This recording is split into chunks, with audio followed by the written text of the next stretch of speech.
Impermanence.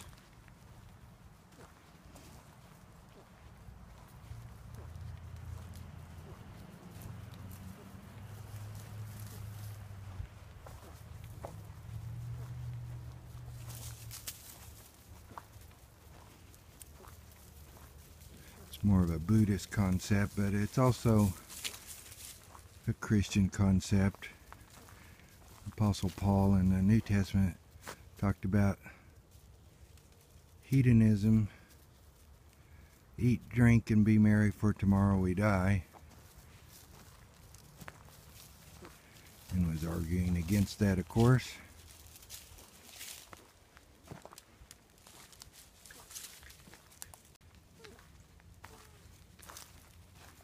I remember in that movie, I think it's called Little Buddha, with Keanu Reeves, his teacher, this Buddhist monk, they were in a market, and there was, hundreds of people around, hustle and bustle of the market, and he pointed that out to him. He said, see all these people? Look around you, and he said, see all these people, in 100 years, they will all be dead. And he said, that is what is called impermanence. You start realizing or seeing impermanence as you get older, especially. I think about these trails out here, and I've hiked out here with several dogs that are now dead, and someday my 2 little dogs here will die, and I will, and all those hours and miles of me and a variety of dogs will be gone. Other than deaths of relatives when you're young, such as grandparents. My wife and I were laughing about seeing different people, young people. You buy all this new stuff, house, cars, appliances, and all these consumer items. It's all brand new and shiny, and in 5-10 years it's all old, and it's happened to me as well. And you go, well, what happened? All my stuff used to be new, and now I got a bunch of old stuff that starts breaking and needing repairing and replacing. I've even seen what could be called impermanence out here. There was one place I used to stop, and there was a large log on the ground. It was a big one, so I could sit there comfortably and sit up off the ground quite a ways. And I kept stopping there over the years, and it finally started breaking down. I even have a photo of my wife sitting on this log. We took a break there one time. And finally it kept breaking down and rotting, decomposing, and finally I couldn't sit on it anymore. And so I had to move down the trail to find another place, and then over the years I'd go by there, and finally it was just a pile of rubble, of wood. It broke down so much. Then finally there was hardly any of that left. The rain washed it away and everything. Finally it was just a dark spot. And then I hadn't been out through that area in a while, and I went back by, and even the dark spot wasn't in there anymore. There was nothing left. And here had been a tree, and then a large log, and then a laying on the ground, and it had been a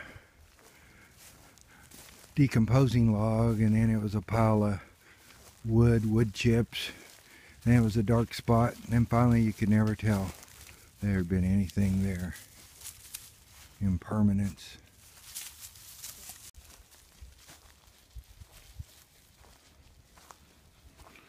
A lot of religions try to make us permanent via our souls or spirit or some means.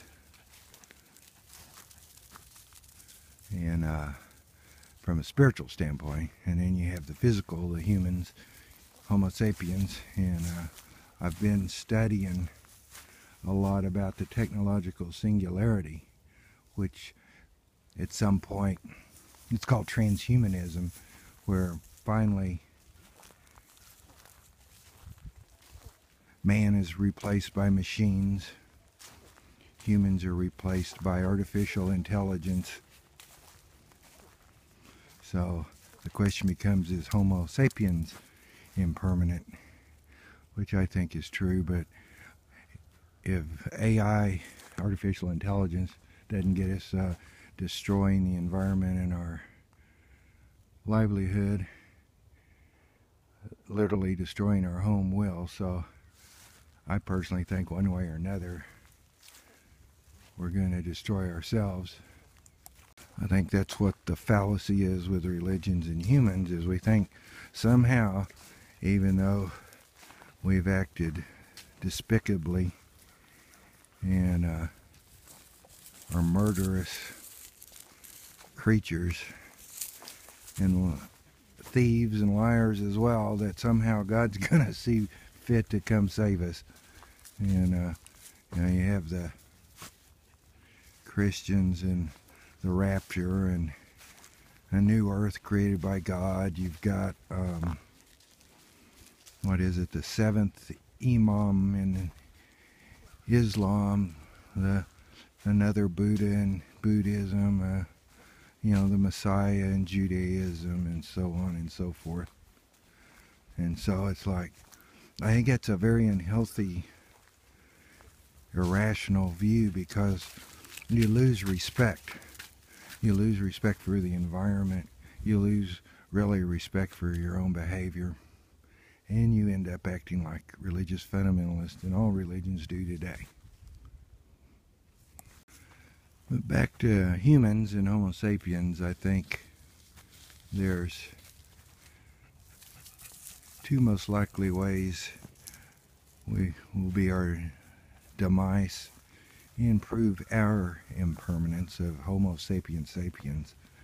And the first would be we destroy the environment completely, trying to make that last buck, that last penny, mining and drilling and harvesting the environment. Kind of like the aliens in Independence Day, that old movie.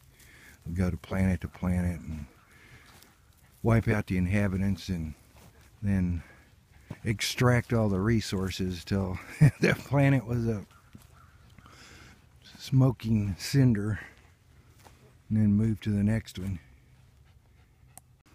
The second way would be the technological singularity, where we do in fact create an artificial intelligence smart enough to reprogram itself. And see, that's the hitch, is if an artificial intelligence, transhuman intelligence, it's really not artificial. I think Ray Kurzweil, one of the proponents of transhumanism, he calls it a transhuman intelligence. If it could just get smart enough to reprogram itself to make itself smarter, you hit an exponential curve at that point, and it can just keep programming itself to make itself smarter. Then it gets smarter, and it can find quicker and faster ways to make itself smarter, and you hit the technological singularity, which just means the singularity in physics. The event horizon, you don't know what happens past that point. When you have some entity that can reprogram itself to become smarter and smarter and smarter. An article the other day about, I read a lot on artificial intelligence and the singularity, and I can't read as much about the environmental destruction, it's too depressing, but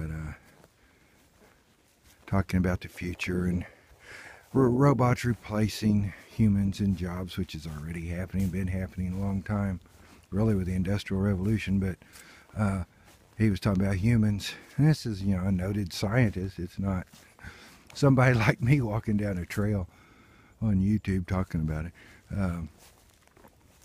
Said humans, we've come to the point where we're waiting around to become irrelevant.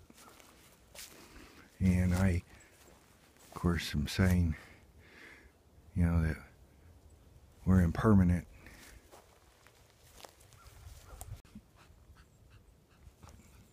It's amazing.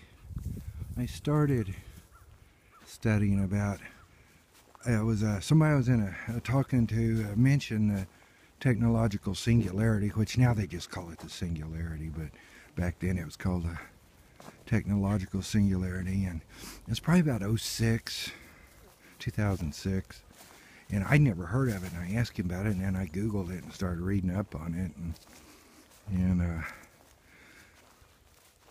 and artificial intelligence, and which again sometimes is probably more appropriately called transhuman intelligence. There were just a few articles from time to time. I'd get Google alerts and things, and now it's every day there's an article. And also the same was true of the universes of virtual reality. There was just a handful back then. Fredkin in digital physics, and Nick Bostrom in the simulation hypothesis, and you know, it was such a fringe subject, and it's the same with that now. And the number of what you call legitimate mainstream scientists, physicists, you know, the articles are increasing by those types to, you know, it's catching on, both universes of virtual reality and technological singularity.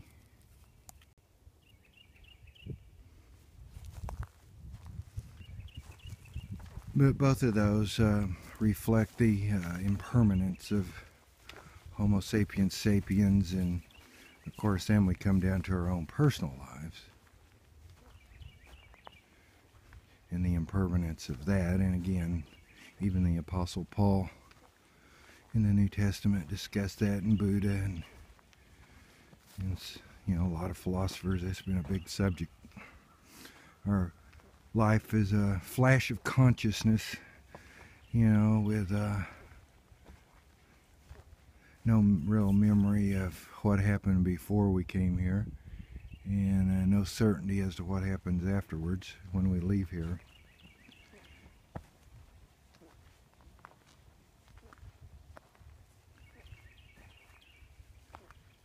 It's very peaceful out here today, quiet, the birds are singing. I need to just do a video on the environment as it relates to the universe as a physical, as a virtual reality. And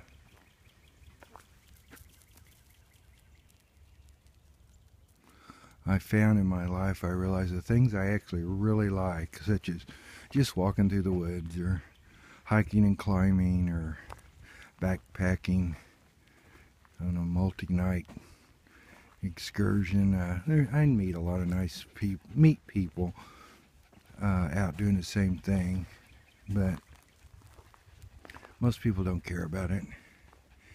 And I notice the things I like, you know, it's not what others like. And I was driving down my driveway one day when I lived out on the lake, and I was thinking about it, and I had my dogs with me, and I realized I like the same things my dogs do.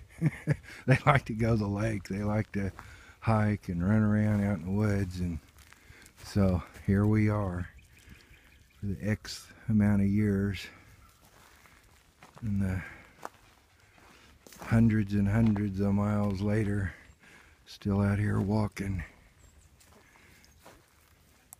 But even these large trees, they're all in general knocked over the same way. That one kind of twisted and turned. They will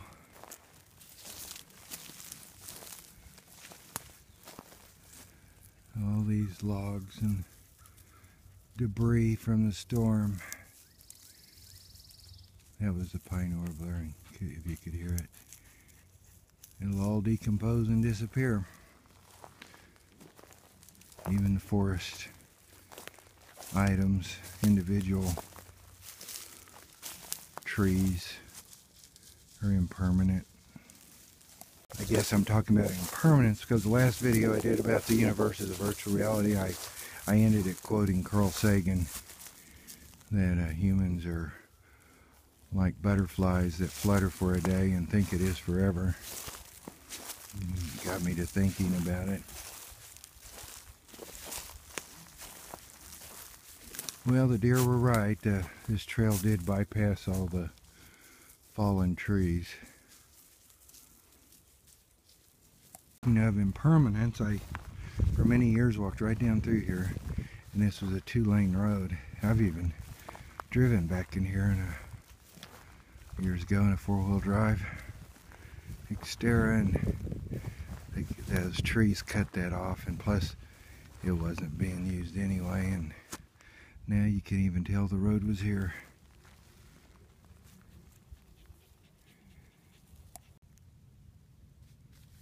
To finish Impermanence, it was an afternoon very similar to this. It was later in the year. It's in the spring, probably April. This is March.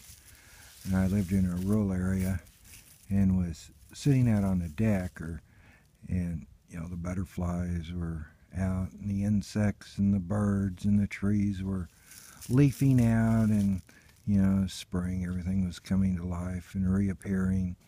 And you know, you have these revelations once in a while, and I started thinking about all their life cycles. You know, butterflies is very short. You know, other insects would have longer life cycles, and birds longer, and then my life cycle will be longer than a bird's. Then you have trees and grasses, and finally I was thinking they had rocks. You know, they have life cycle, maybe millions of years or something. And then, of course, you can extend that on out to the planet and, you know, the sun and the galaxy. But I was sitting there, and I kind of had a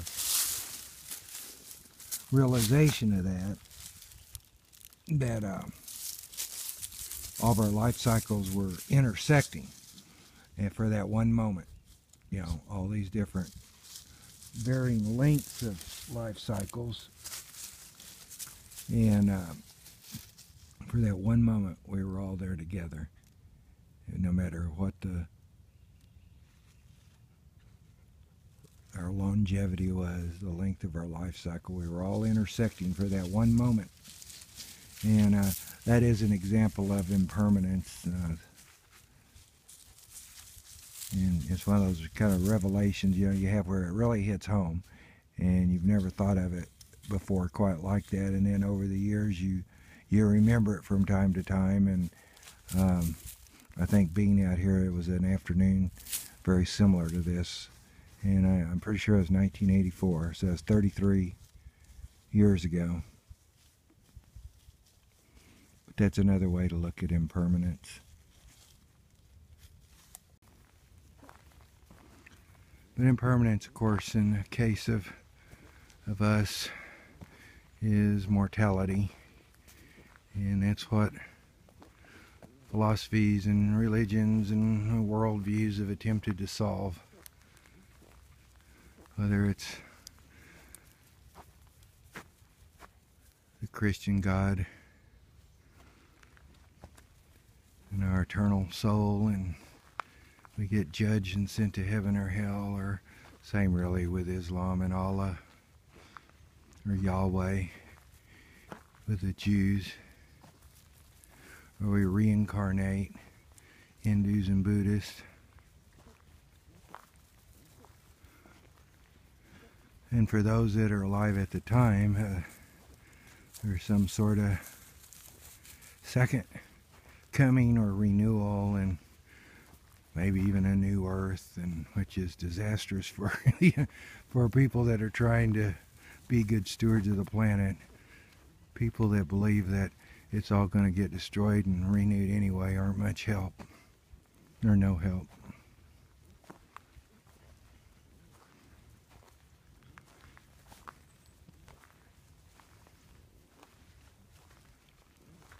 So we have impermanence, mortality, and all these solutions provided by a variety of philosophies,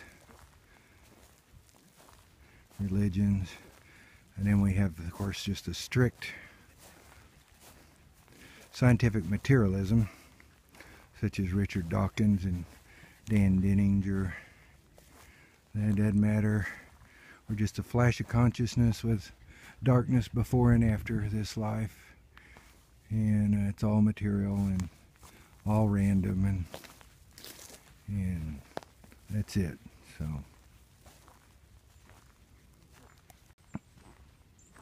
So no matter what you believe, though,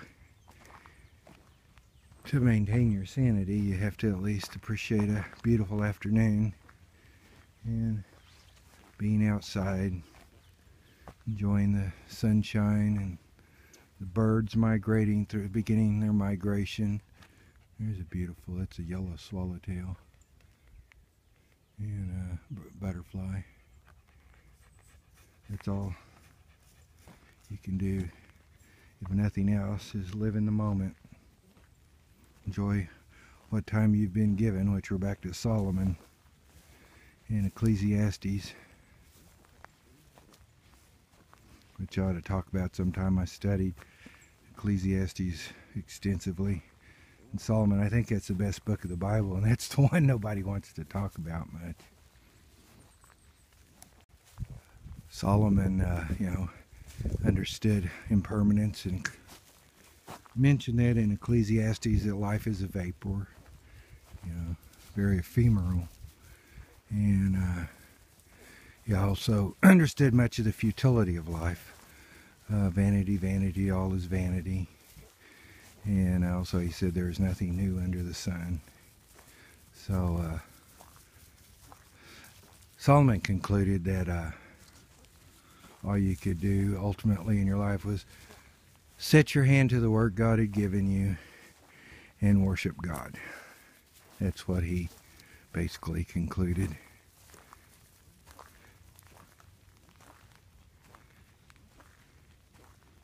And he was someone that had everything. He says that in Ecclesiastes about, what was it, nothing was kept from my hand. He talked about he was famously rich, had everything. But at the end he realized even what he built, his heirs could easily destroy it all or mess it up, and it'd be gone, even what he had done, the famous Solomon. That's a